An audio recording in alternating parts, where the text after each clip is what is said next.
Iran ও ইসরায়েলের মধ্যে চলমান উত্তেজনার নতুন মাত্রা যোগ করেছে ইরানের অত্যাধুনিক ব্যালিস্টিক ক্ষেপণাস্ত্র সিজ্জিল। সম্প্রতি ইরান প্রথমবারের মতো সরাসরি ইসরায়েলের সামরিক ও গোয়েন্দা স্থাপনায় এই ক্ষেপণাস্ত্র ব্যবহার করেছে বলে দাবি করেছে। অপারেশন ট্রু প্রমিস 3 নামের অভিযানের অধীনে ছোড়া হয় একাধিক সিজ্জিল, যা ইসরায়েলের প্রতিরক্ষা ব্যবস্থাকে চ্যালেঞ্জের মুখে ফেলে দিয়েছে।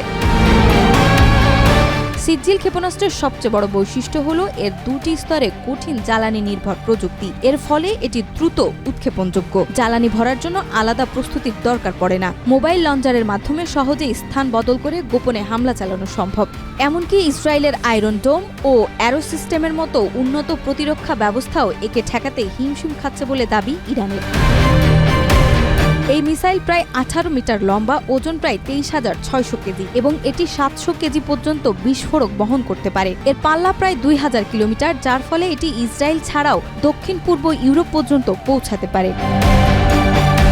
ইরান দাবি করেছে সিজ্জিল ইরানের আয়রন ডোম এবং অ্যারো সিস্টেম ভেদ করে সফলভাবে আঘাত হেনেছে। যদি তা সত্যিই হয়, তাহলে এটি ইসরায়েলের নয়, গোটা অঞ্চলের নিরাপত্তা চিন্তাকেই বদলে দিতে পারে।